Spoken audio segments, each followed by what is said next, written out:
¿Qué tal, hermanos? Otra vez estamos aquí para retomar nuestros estudios. Vamos a participar hoy de la segunda clase del estudio que estamos llevando adelante, Profetas Preexílicos.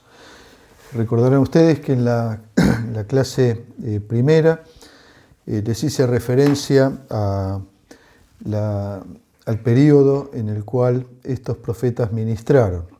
En ambos casos, el trabajo que ellos tuvieron que desarrollar lo desempeñaron especialmente a partir del momento en que el reino fue dividido, tanto el reino del sur o el reino de Judá y el reino de Israel al norte, cuando dos potencias comenzaron a emerger. En primer lugar, la potencia de Asiria, y posteriormente esta potencia sucumbe ante un imperio mundial, el primero, que según los relatos históricos es Babilonia, y es el que va a dominar el reino del sur, la nación de Judá.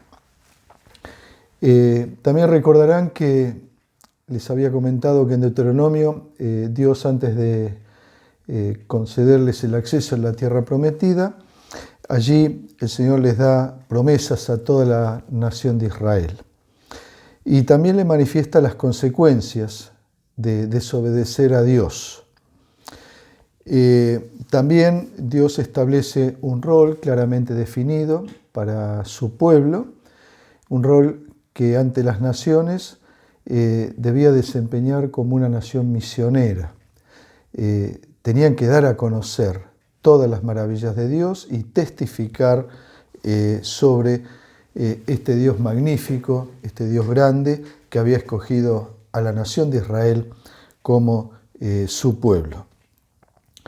El Señor fue levantando profetas a lo largo de la historia, y recordarán ustedes la definición o la triple definición que vimos en la primera clase.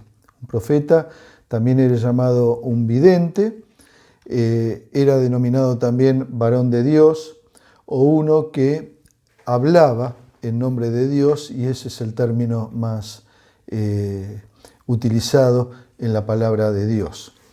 También les había presentado, y hoy ustedes podrán ver en pantalla, las definiciones, pero también la cronología, una línea de tiempo donde ustedes van a encontrar el momento en que el reino se divide, reino del norte, reino del sur, aquellos profetas orales que estuvieron ministrando prácticamente desde Samuel en adelante, son aquellos de los cuales no recogemos escritos, pero sí se habla de ellos, y el Antiguo Testamento da cuenta de su ministerio. Entre los profetas orales más conocidos vamos a encontrar, por supuesto, al profeta más importante como es Elías, Eliseo, también Natán. Y los profetas que han dejado referencia en la palabra de Dios, inspirados por el Espíritu Santo, dejaron su ministerio escrito, son los profetas literarios. Antes del exilio, Dios entonces levantó profetas, habíamos dicho. Como ustedes también podrán ver en la placa siguiente, allí tengo destacado lo que nosotros denominamos como los profetas preexílicos, aquellos entonces que Dios levanta en el reino dividido. Tanto en el reino del norte va a levantar 3 profetas, y en el reino del sur otros profetas que van a ministrar en ese reino. En el cuadro ustedes van a encontrar con una S los que ministran en el sur, con una N los que ministran en el norte. El primer profeta, según la línea de tiempo que comenzó a ministrar en el reino del sur, es Abdías. El último, que también ministró en el sur antes de que este reino cayera en manos de Babilonia, fue el profeta Jeremías. En esta línea de tiempo ustedes también van a encontrar cómo entonces Dios va levantando a estos profetas, como le mencioné primero Abdías, allí en el año 840 aproximadamente antes de Cristo, y encontramos a Jeremías prácticamente cuando la nación del sur cae, allí por el año, atraviesa el año 586, que es la caída de Jerusalén, y Jeremías con sus escritos de lamentaciones aún recorre unos años más en su ministerio. Pero la placa también muestra los 3 profetas que hoy vamos a ver, que son los que Dios levantó para ministrar en el reino del norte. La forma más normal o común de estudiar a los profetas preexílicos, entonces son los que Dios levanta, literarios, los que levanta Dios antes, en el momento que el reino está dividido y Dios coloca entonces sus profetas en el norte y en el sur para alertarlos, llamarlos al arrepentimiento, apartarse de la idolatría y volver al camino y a la senda de la obediencia. Estos profetas entonces son los que forman parte y son el objeto de nuestro estudio. Por práctica se suelen estudiar entonces a estos profetas separados según el lugar donde ellos ministraron. Hoy vamos a mirar así muy rápidamente a los 3 profetas entonces que ministraron en el reino o para el reino del norte. Encontramos entonces a Jonás, levantado por Dios y enviado directamente a Nínive, la capital de Asiria, y es donde él va a ministrar, como lo vamos a ver, directamente la nación que luego se va a transformar en la que va a oprimir el reino del norte y va a causar entonces allí el sometimiento de Samaria, la capital, en el año 725 a.C. Amós es el profeta siguiente que profetizó, y Oseas, el cual estuvo profetizando muchos más años, pero fue contemporáneo del profeta Amós también. Esto lo vamos a mirar nosotros muy brevemente. Yo quiero empezar hoy entonces con la historia o con la profecía de Jonás. Jonás fue un profeta que brilló en su ministerio, fue sumamente importante. Él ministró en el año 760 a.C. y realmente es un profeta que la historia cuestiona su existencia, cuestiona el ministerio y particularmente el episodio que encontramos en su propia profecía cuando él pretende huir de Dios y entonces es arrojado al mar y allí un pez lo traga. Pero tanto el Señor Jesús como en el libro de Segunda Reyes da cuenta de este personaje importante, rutilante y que entra en la historia de la nación. Estoy buscando en Segunda Reyes, en el capítulo 14, leemos en el verso 25, precisamente cuando allí el autor a este libro nos narra sobre el reinado de Jeroboam II. Jeroboam II fue un rey malvado del reino del norte y al cual le profetizaron estos 3 profetas que yo estoy mencionando. En primer lugar Jonás, luego Amós, 10 años después de Jonás, y luego Oseas, como dije, casi por 70 años profetizando, pero especialmente a Jeroboam II. Entonces, allí en Segunda Reyes, en el capítulo 14, verso 25, hablando de Jeroboam, él dice que Jeroboam restauró los límites de Israel desde la entrada de Hamat hasta el mar de Arabá, conforme a la palabra de Jehová, Dios de Israel, la cual él había hablado por su siervo Jonás, hijo de Amitai, profeta, que fue de Gat-Efer.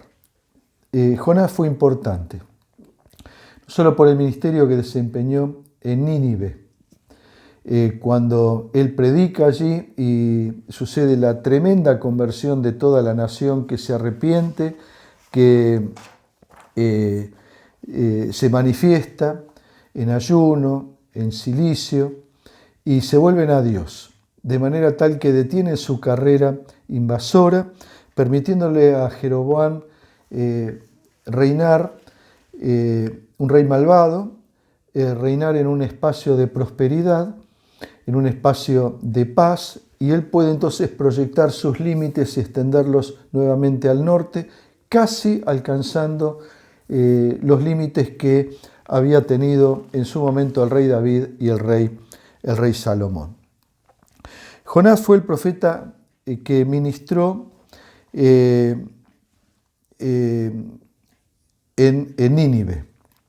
Él nació en Galilea, en Gat-Efer, como hemos leído.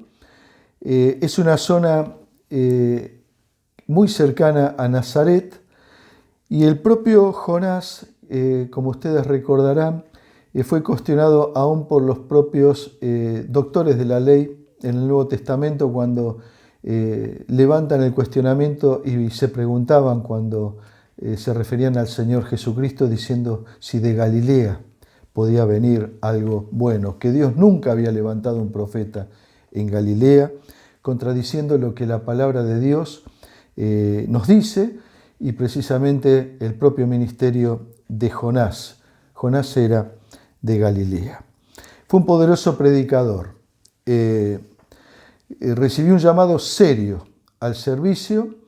Era un hombre que reaccionó de una manera carnal, indiferente, dormido, era intransigente, pero frente al llamado de Dios, frente a la búsqueda que Dios hace para que él lleve adelante su responsabilidad, este hombre, como conocemos todos muy bien la historia, entonces predica en la propia capital enemiga, que potencialmente iba a conquistar la nación, el reino del norte, y toda la nación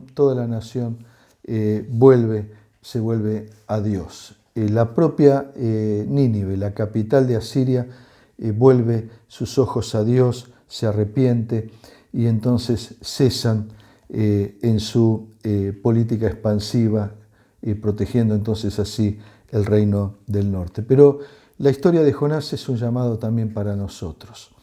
Siempre vamos a ver que el mensaje de los profetas preexílicos sigue sonando y resonando para cada uno de nosotros. Y nos habla a nosotros cuando actuamos con indiferencia, cuando actuamos o nos manifestamos dormidos ante nuestra responsabilidad, o tenemos una actitud intransigente hacia aquellos que creemos que no merecen ser alcanzados por el mensaje del Evangelio. El profeta que también quisiera que nosotros viéramos hoy es el profeta Oseas. Oseas y Amós. Vamos a ver Amós primero. Él ministró en el reino del norte. Amós fue contemporáneo, dije, de Oseas, y ministró, estoy mirando mi Biblia, tengo aquí marcado, y yo les recomiendo, cada vez que vayan estudiando a cada uno de los profetas, vayan registrando ustedes en las líneas de tiempo, los años en los cuales ministraron. En este caso, Amós ministró en el año 755 aproximadamente antes de Cristo. Él lo hizo, como dice la Escritura, en los días del rey Usías, y está haciendo referencia al rey del sur, pero él dice en el capítulo 1, verso 1, también ministró en los días de Jeroboam, hijo de Joás, rey de Israel, o sea, otra vez Jeroboam II, en el reino del norte, y hace referencia también en un periodo determinado, 2 años antes de un terremoto. El contexto, él está profetizando y profetiza contra Siria, él está profetizando unos poquitos años antes que Asiria conquistara Siria y su capital, Damasco. Profetiza también contra Filistea, contra los filisteos, versículo 6, habla de Gaza, que era la capital de Filistea, de los filisteos, y también profetiza contra Tiro, otra nación muy pecadora, muy idólatra, de la cual el reino del norte se influencia en la adoración a los Baales. En el verso 9 del capítulo 1 nos relata entonces allí la profecía, que hay una profecía también para Tiro, capital de Fenicia. En el verso 13, Amós también va a profetizar contra los hijos de Amón, los amonitas, y contra los moabitas, capítulo 2, versículo 1. Pero luego de esta introducción, luego de estas profecías a estos pueblos,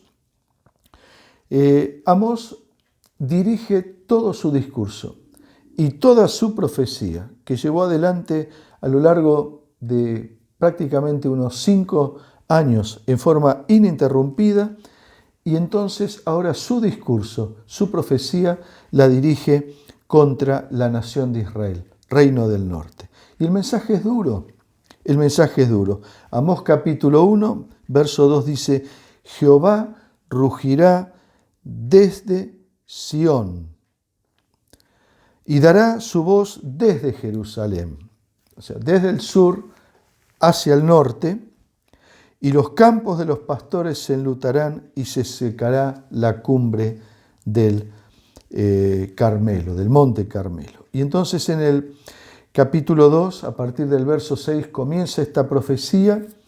En el capítulo 3 se focaliza entonces con Israel. El título en la versión 60 lo encontramos bajo el título El rugido del león, haciendo referencia al verso 4 del capítulo 3. ¿Rugirá el león sin haber presa?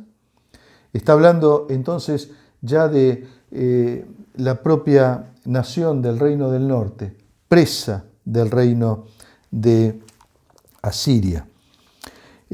Profetiza la destrucción de Samaria. Está hablando allí a una nación que estaba viviendo bajo Jeroboam, en paz, como hemos leído en la época de Jonás, en la profecía de Jonás. Jeroboam, por la conversión que había tenido Nínive, habían aplacado su invasión. Jeroboam II estaba viviendo en prosperidad, pero también en maldad, también en idolatría, y allí en Betel, que era el lugar donde ministraban los sacerdotes, también en aquel lugar se sacrificaba a los Baales. Amós está llamando al arrepentimiento y les anticipa que la capital del reino del norte, recordarán ustedes, como les mencioné, Samaria, allí, en ese lugar donde debían estar ministrando a Jehová, ellos estaban alejándose de Dios, estaban cayendo en la idolatría, y Dios entonces profetiza la destrucción de la capital del reino del norte. Verso 9, proclamad en los palacios de Asdod y en los palacios de la tierra de Egipto, y decid, reuníos sobre los montes de Samaria y ved las muchas opresiones en medio de ella y las violencias cometidas en su medio. Amós era un pastor. Este personaje nos remite a un hombre sumamente apasionado, pero no era profeta de oficio. No había concurrido a ninguna escuela de profetas. Fue levantado por Dios y fue llevado a profetizar a una nación que no quería escuchar el mensaje de Dios. Atacó la desigualdad, llamó al arrepentimiento, los convocó a huir de la idolatría y él habla claramente acerca de la soberanía del Señor. En el capítulo 5, por ejemplo, en el verso 21, ataca, por ejemplo, a la religiosidad. Estaban jugando un rol incompatible. Se presentaban como religiosos, pero también se inclinaban a los Baales. En el capítulo 5, en el verso 21, habla Dios a través de Amós y dice de esta manera: aborrecí, abominé vuestras solemnidades y no me complaceré en vuestras asambleas. Si me ofreciereis vuestros holocaustos y vuestras ofrendas, no los recibiré ni miraré a las ofrendas de paz. ¿Me ofreceréis sacrificios y ofrendas en el desierto en 40 años, oh casa de Israel? Antes bien, lleváis el tabernáculo de vuestro Moloc, ídolos vuestros, la estrella de vuestros dioses que os hicisteis. En el capítulo 6, además, les dice que el bienestar y la idolatría los lleva a ser una nación ociosa, materialista, idólatra, y Dios los condena a la cautividad. Capítulo 6, verso 7 dice: por tanto irán a la cabeza de los que van a la cautividad y se acercará el duelo de los que se entregarán a los placeres. También Amós enfrentó a un profeta llamado Amasías. Amasías lo denuncia delante de Jeroboam y le ordena que se calle. Le dice así, verso 12, vidente, vete, huye a tierra de Judá, huye al sur, come allí tu pan y profetiza allá y no profetices más en Betel, porque ese es el lugar del santuario del rey y capital del reino. Y Amós le responde: yo no soy profeta, ni soy hijo de profeta, yo soy boyero, soy pastor y recojo higos silvestres. Y Jehová me tomó detrás del ganado, de en medio del ganado, y me ordenó: ve, profetiza a mi pueblo Israel.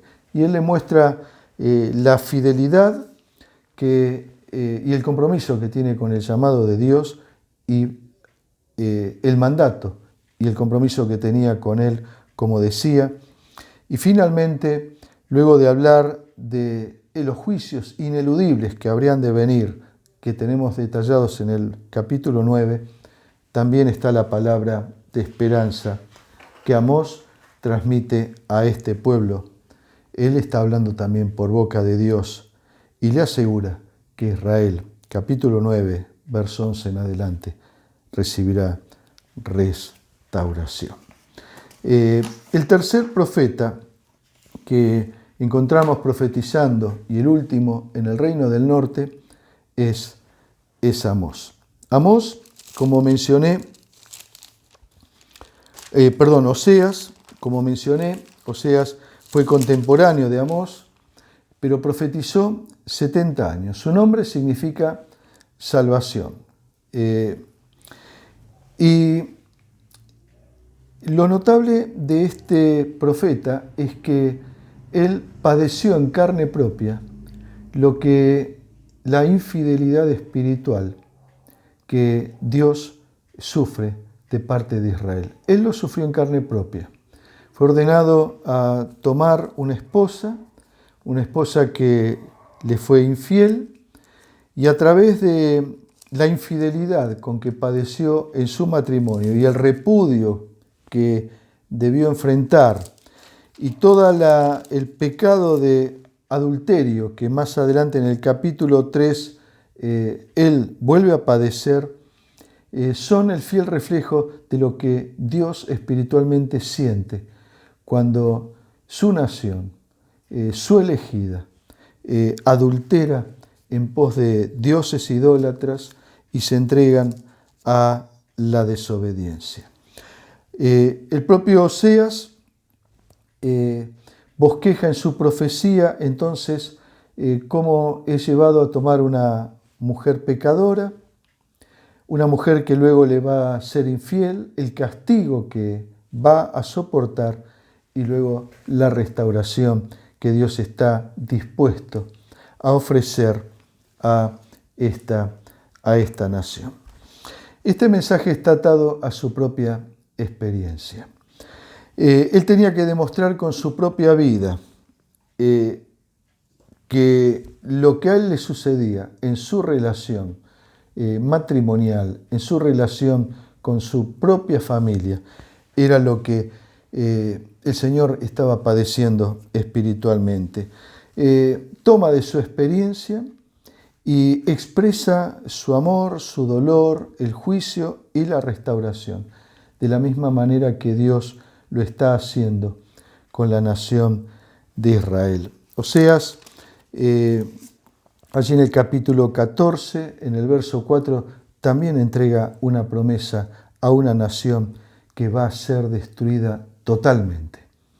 Y en el verso 4, al final, sin embargo, prende una luz de esperanza y le promete: yo sanaré su rebelión, los amaré de pura gracia, porque mi ira se apartó de ellos.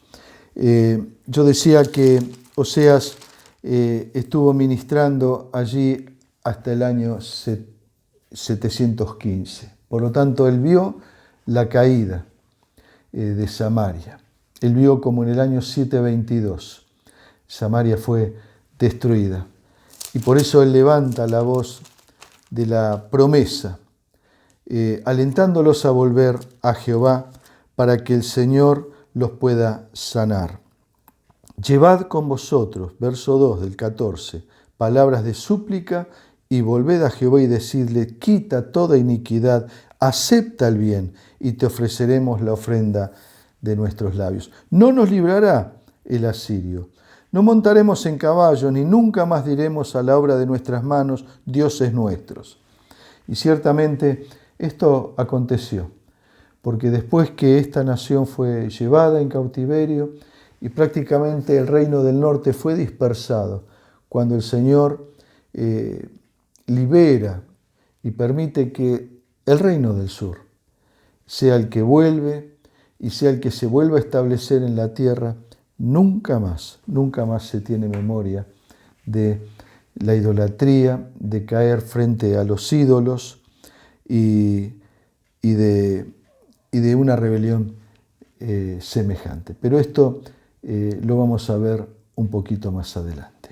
Deseo que el Señor nos bendiga y que este bosquejo así rápido que hemos querido hacer a modo de títulos y pantallazo nos permita entender a estos tres profetas que Dios levantó en una nación perdida, el reino del norte, una nación particularmente rebelde y alejada en cabeza de Jeroboam II, y dispuestos a tapar sus oídos, cerrar sus ojos y caminar en sordera y ceguera camino a la destrucción. Tres profetas, tres ejemplos que nos hablan en estos días. La próxima clase vamos a trabajar un poquito más con los reinos del sur, con el reino del sur, los profetas que Dios levantó en aquel lugar, y comenzaremos a ir acercándonos a profetas tales como Abdías, Joel, Isaías, Miqueas, Sofonías, Nahum y Jeremías.